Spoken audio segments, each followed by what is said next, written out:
আসসালামু আলাইকুম, সবাইকে স্বাগত জানাচ্ছি। আমি অ্যাডভোকেট চৌধুরী ফাহাদ আছি আপনাদের সাথে। সাধারণ বিচার প্রার্থীরা আমাদের কাছ থেকে বিভিন্ন আইনি পরামর্শ নিয়ে থাকে। তার মধ্যে একটি কমন প্রশ্ন হচ্ছে যে কোনো মামলা কিভাবে প্রত্যাহার করা যায়, কিভাবে শেষ করা যায়।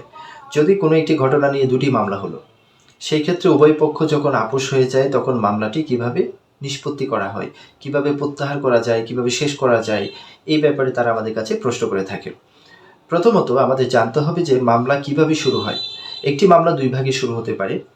প্রথমত একটি মামলা থানায় এজাহার দায়েরের মাধ্যমে শুরু হতে পারে। দ্বিতীয়ত একটি মামলা থানায় নালিশি আদালতে নালিশি দরখাস্ত দায়েরের মাধ্যমেও শুরু হতে পারে। যখন কোনো মামলা আদালতে নালিশি দরখাস্ত আকারে দায়ের করা হয় তখন তিনি বিভিন্ন আদেশ দিয়ে থাকেন। মামলাটিকে তিনি গুরুত্ব বিবেচনায় এজাহার হিসেবে থানাকে নেওয়ার নির্দেশ দিতে পারেন, অথবা মামলাটি তিনি তদন্তে প্রেরণ করতে পারেন, কোনো একটি এজেন্সিকে তদন্তের দায়িত্ব দিতে পারেন। হতে পারে সেটা পুলিশ, পিবিআই, সিআইডি বা অন্য কোনো এজেন্সিকে তিনি তদন্তের দায়িত্ব দিতে পারেন, অথবা তিনি সরাসরি নালিশি দরখাস্ত আমলে নিয়ে আসামির বিরুদ্ধে গ্রেপ্তারি পরোয়ানা কিংবা সমন জারি করতে পারেন, অথবা তিনি জুডিশিয়াল ইনকোয়ারি অর্থাৎ তিনি এই মামলায় যারা সাক্ষী রয়েছেন তাদের থেকে জিজ্ঞাসাবাদ করে মামলাটি আমলে নিতে পারেন, অথবা তিনি এমসি তলব করে অর্থাৎ মেডিকেল সার্টিফিকেট তলব করেও তিনি আসামির বিরুদ্ধে, অভিযুক্তের বিরুদ্ধে ব্যবস্থা গ্রহণ করতে পারেন। হতে পারে সেটা সমন জারির মাধ্যমে কিংবা গ্রেপ্তারি পরোয়ানা ইস্যুর মাধ্যমে। অন্যদিকে অথবা তিনি সর্বশেষ যেটা, অথবা তিনি তার কাছে বিশ্বাসযোগ্য না হলে তিনি মামলাটি খারিজ করে দিতে পারেন।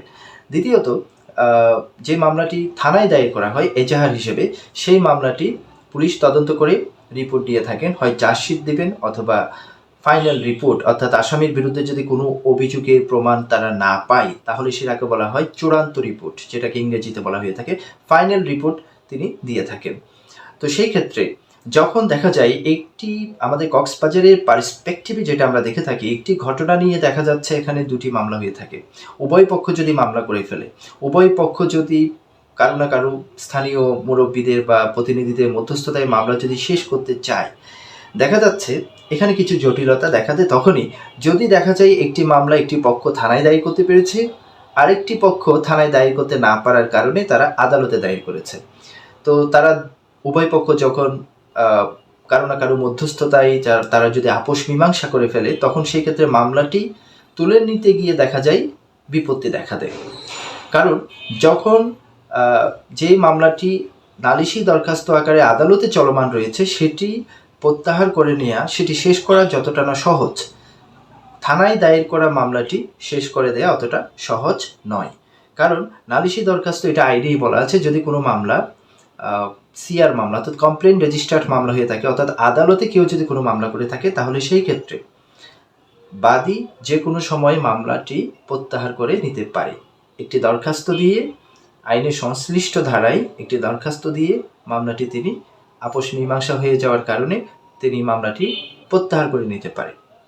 অন্যদিকে যে মামলাটি থানায় দায়ের করা হয়েছে সেই মামলাটি প্রত্যাহার করে নেওয়া অতটা সহজ নয়। কারণ থানায় যখন কোনো মামলা করা হয় সেখানে রাষ্ট্রবাদী হয়ে যায়।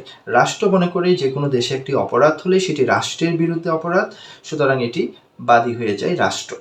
তো সেই ক্ষেত্রে ওই মামলাটির তদন্ত রিপোর্ট আসার আগ পর্যন্ত শেষ করার কোনো সুযোগ নেই। তদন্ত রিপোর্ট দুভাগে হতে পারে, একটি হতে পারে চার্জশিট, যেটাকে আমরা অভিযোগপত্র বলে থাকি, আরেকটি হতে পারে ফাইনাল রিপোর্ট অর্থাৎ চূড়ান্ত রিপোর্ট, অর্থাৎ আসামির অভিযোগের কোনো সত্যতা যদি না পেয়ে কোনো রকমের রিপোর্ট দেয় আসামিকে খালাস করার জন্য, সেটি হয়ে থাকে চূড়ান্ত রিপোর্ট।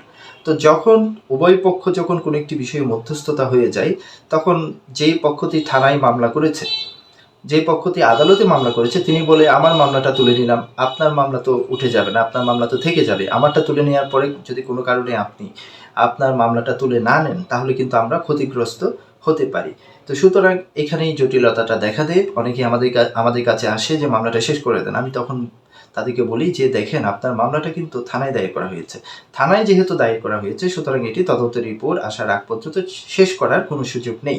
তবে আপোষ মীমাংসা যে আপনাদের মধ্যে হয়ে গেছে, এই ব্যাপারে আপনি বিজ্ঞ ম্যাজিস্ট্রেট, সিনিয়র জুডিশিয়াল ম্যাজিস্ট্রেট মহোদয়কে একটি আবেদন করে দিতে পারেন যে আমরা এই ব্যাপারে আপোষ মীমাংসা করে ফেলেছি, তার প্রেক্ষাপটে একটি সিআর মামলা ছিল সেটি প্রত্যাহার করা হয়েছে এবং আমাদের এই আপোষ মীমাংসার প্রেক্ষাপটে এই মামলাটিও যেন শেষ করা হয়। তখন বিজ্ঞ আদালত যদি মনে করেন যে এটি মীমাংসাযোগ্য, প্রত্যাহারযোগ্য, তখন তিনি এই ব্যাপারে যিনি তদন্তকারী কর্মকর্তা রয়েছেন, অর্থাৎ জিআর মামলা যিনি তদন্ত করছেন, তার বরাবরে তিনি একটি আদেশ পাঠাতে পারেন যে তারা উভয় পক্ষ আপোষ হয়ে গেছে, আপনি এই ব্যাপারটা দেখে তদন্ত রিপোর্টটি তৈরি করে দিতে পারেন। তো সেই ক্ষেত্রে সব মামলায় যে প্রত্যাহার করা সম্ভব তা কিন্তু না। যেমন একটি হত্যা মামলা, সেখানে যদি আপোষ হয়ে গেছে বলে যদি কোনো আবেদন করে থাকেন, সেই প্রেক্ষাপটে তদন্তকারী কর্মকর্তার বরাবরে এরকম কোনো আদেশ যাবে না, কারণ এই মামলাটি আপোষযোগ্য নয়। তো সুতরাং এটি আইনের ডিসক্রিশনারি পাওয়ার আছে কোন কোন মামলা, এবং এটা আইনেই বলা আছে কোন কোন মামলা প্রত্যাহার করা সম্ভব, কোন কোন মামলা প্রত্যাহার করা সম্ভব নয়। যে মামলাগুলো আপোষযোগ্য নয় সেই মামলাগুলো শেষ করারও একটি সিস্টেম রয়েছে। তো সেই ক্ষেত্রে যেটা হয়ে থাকে, চার্জশিট যদি চলে আসে, কোনো অভিযোগের সত্যতা যদি পুলিশ পেয়ে থাকে, অবশ্যই তারা অভিযোগপত্র দাখিল করে থাকেন।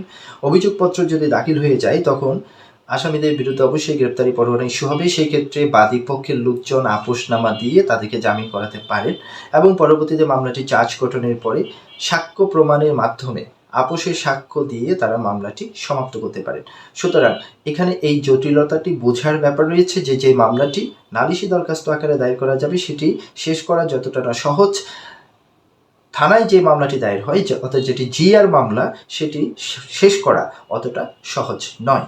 সুতরাং এই ব্যাপারে যারা মধ্যস্থতা করে থাকেন, যারা সমাধান করে থাকেন, তাদের সম্যক জ্ঞান দেওয়ার জন্য, সম্যক ধারণা দেওয়ার জন্য আমি আজকের এই ভিডিওটি করেছি। সুতরাং আশা করি যারা এই ব্যাপারে যাদের প্রশ্ন রয়েছে তারা বিষয়টি বুঝতে পেরেছেন। সবাইকে ধন্যবাদ। আসসালামু আলাইকুম।